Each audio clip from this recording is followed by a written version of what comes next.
mothers, I beg you, I don't know how many times I've said it in this assembly, but I say it again. I beg you, bring back the dining table.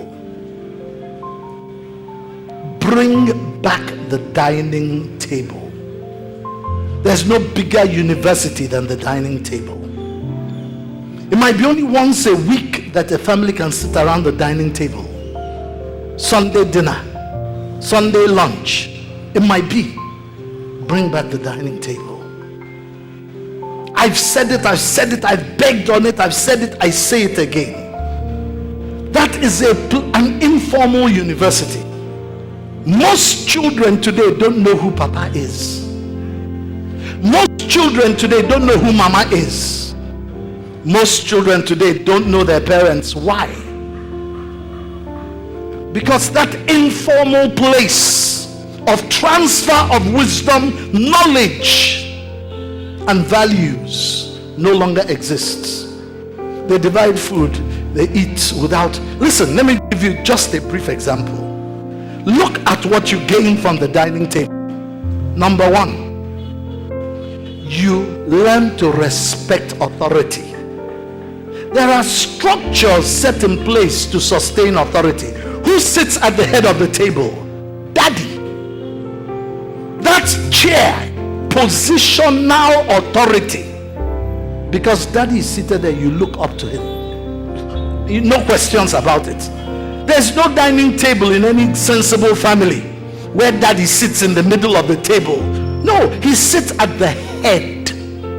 There is a ruler, captain, head set over this family.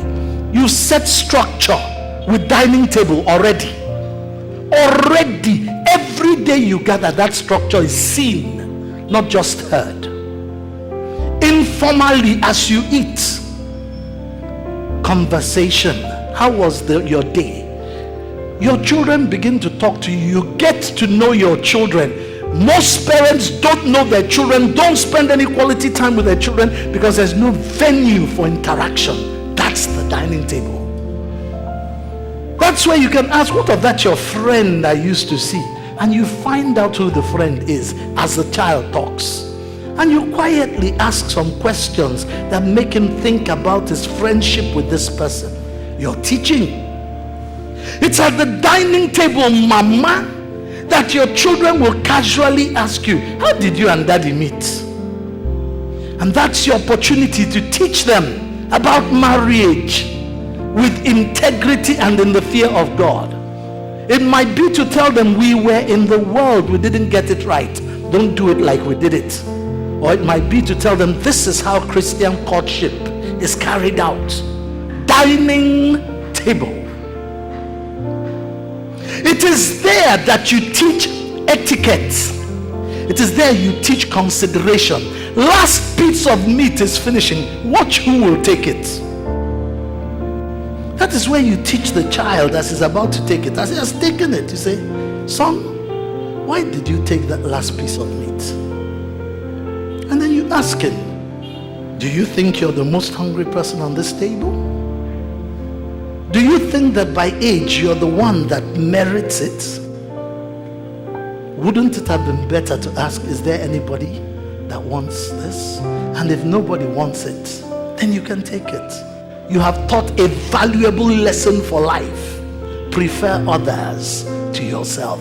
Consideration. Collaboration and cooperation. You take food, you pass on. Covenant, eating from the same plate. All of these things from what? Dining table. It was a dining table that I learned who my grandfather was. A man of integrity. Very handsome man. Very upright and a man of integrity. Very courageous. He will tell, no matter who you are, he will tell you the truth to your face. It was a dining table I learned who my grandfather was. I don't know if any of my other siblings know my grandfather as well as I do. It was a dining table I heard my mom talk to us about who our father was. Jasper Wando, sharp as a razor, straight as a ruler. That was a recommendation written by Mr. Lampard, a Rhodesian tobacco consultant that came to consult to NTC in those days and had to write reports on everybody in leaf department before he left. 2 lines commendation, Jasper Wando, straight as a ruler, sharp as a razor, intellectually astute, integrity ruler, no crookedness. And mama, that is what dining table gives you the avenue to teach the children informally, because there aren't too many circumstances where this history can be passed. I remember when my brother had an issue as a full-fledged architect with one of his clients, and the client was so angry and my brother treated him very badly. I called my brother and I said, listen to me, brother, listen to me. We are members of the Wando family. We don't treat our enemies like this, not to talk of people who call us friends. What you're doing to this man is not good. Fix it. That weekend, my brother worked all night. By Monday, he took the plans to my friend and the thing was settled. What was I talking about? Legacy. Legacy. What legacy do you leave, or will you leave for your generations? A good man leaveth an inheritance.